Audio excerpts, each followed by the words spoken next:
Hi, I'm Stacey Manzares, Managing Director of Global Advocacy for the Institute of Internal Auditors. In anticipation of his 2014-2015 term as IIA Global Chairman of the Board, Anton van Wyk adopted the theme, Mind the Gap, as a framework for how internal auditors can exceed stakeholders' expectations by cultivating their own credibility, connectivity, competency, and communications. I recently spoke with Chairman van Wyk about why he has decided to add a fifth element, courage. Let's hear why he believes that courage is an important characteristic of internal auditors.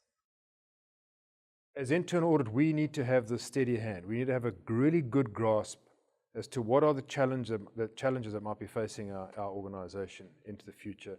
What are the assurance needs that the organization has presently? And how do we then address those particular issues? So it doesn't mean courageous in going in and putting on a sort of an armored vest and fighting all the battles. It means courageous in us asking the right questions and having the ability to ask those questions. And I said earlier on, having that steady hand, grasping what is going on, and not being afraid to ask the questions.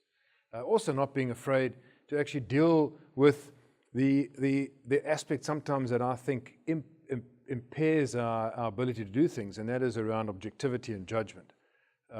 So I suppose the word courage is not a new word for all of us, but it's really what is behind that particular word that will make us stand up and stand out with our stakeholders and actually bridge that particular gap when they see the relevance of what we bring to the organization. And our stakeholders, do you think they're expecting internal auditors to be courageous? I think they are. I think this whole issue in the past or the question being asked, where was internal audit? I think we've got to be careful. That question is that wasn't asked in the past is now being asked presently. So where we see cyber attacks on organizations, executive management, the board are asking, where was internal audit? So I think from that point of view, there is the expectation that we need to be courageous and we need to stand up and we need to address these particular issues that potentially we might not have addressed in the past. But I do think it's a two-way street. Our communication style, our communication skill with management needs to inform them that we are in fact doing and looking at a range of risk in the organization. We're expanding our remit, continue to focus on the core concept of what we do and the core delivery of what we bring back to the organization as assurance around our control environment.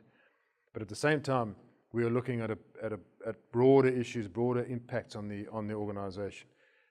So I think that in itself would say to management that we are courageous now in looking at different areas, asking different questions. But I think we need to be wary of the fact that the board, stakeholders, and that might be external stakeholders, are going to ask those questions of where was internal audit or where is internal audit as a disaster might hit our business. Do you have any suggestions on how we as internal auditors can navigate being courageous with board members, audit committee members to avoid any backlash or potential backlash? It is incumbent upon ourselves to communicate where we're headed as internal audit. I think our agility, the way we are nimble in addressing certain things. I mentioned earlier on the whole concept of building trust, delivering peace of mind back to the organization. I think these are fundamental foundations to ensure that executive management understand exactly what we're doing, and the audit committee gets to, from its oversight perspective, gets comfort around what it is exactly that we are doing. This doesn't mean we need to fundamentally change what we do. What I think is that we need to adjust our view and our vision of what internal audit's all about. We need to kind of look to that horizon. We need to understand what we think might impact our organization over the next couple of years. So the futuristic skill is going to be imperative. I think understanding interrelated risk, what are the issues around a particular core or acute risk that might impact our organization, how we deal with that as internal audit. I think will all give comfort to executive management and the board in the delivery. I don't see, you mentioned the word backlash. I don't see there being a backlash as long as there's appropriate levels of communication.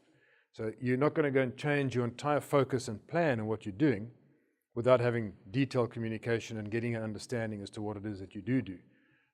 But I do think we've got to change our approach, be more courageous, take that grasp what is going on, what are the challenges, external challenges that face our organizations, understand societal profit demands on the business, understand where our organization's going, and just basics, understand how we make money, what it is, what are our external stakeholders view us, how do they view us, and all those sort of concepts brought together, I think will give comfort to the board and executive management, and I don't see any backlash. In your travels, are you seeing internal auditors becoming more courageous? I am. I think it is a journey. I spoke at the United Nations, and it was interesting listening to the Secretary General and his presentation, and the reliance that he places on the UN's internal audit, or OIOS function, and what it is that they're doing, and the courage that department goes through, the areas that they go into, and the work that they kind of do. So besides just courageously asking questions, here's a department that the expectations that the stakeholders have of the OIOS is hectic. I mean, and so that's a different level of courage. But there's a courageous team in what they do and it's us as global members of the global community. We look to the United Nations to kind of make sure that this world in some form or fashion is well protected, and equally that department plays that sort of role. So that was interesting. I've been to lots of parts of Africa in my year as well, and have seen the courage that internal audit shows there, the questions that they're asking of management. I've seen it as well in South America. Small internal audit shops that are expected to do massive assignments and spend long hours in delivering on those particular assignments. So I would say there's various levels of courage, and I've been heartened by what I've seen in the first 6 months. I look forward to the second, to see where what other countries, what other continents are doing, what other departments are doing with regard to internal audit. But I think the concept of courage is certainly building up, and the momentum is there. Chairman Van Wyk's commitment to filling the gap in credibility, connectivity, competency, communication, and courage extends to internal audit professionals around the world. We must be able to articulate how our audit approach links to the organization's business model, strategy, and risk landscape. For the Institute of Internal Auditors, I'm Stacey Manzares.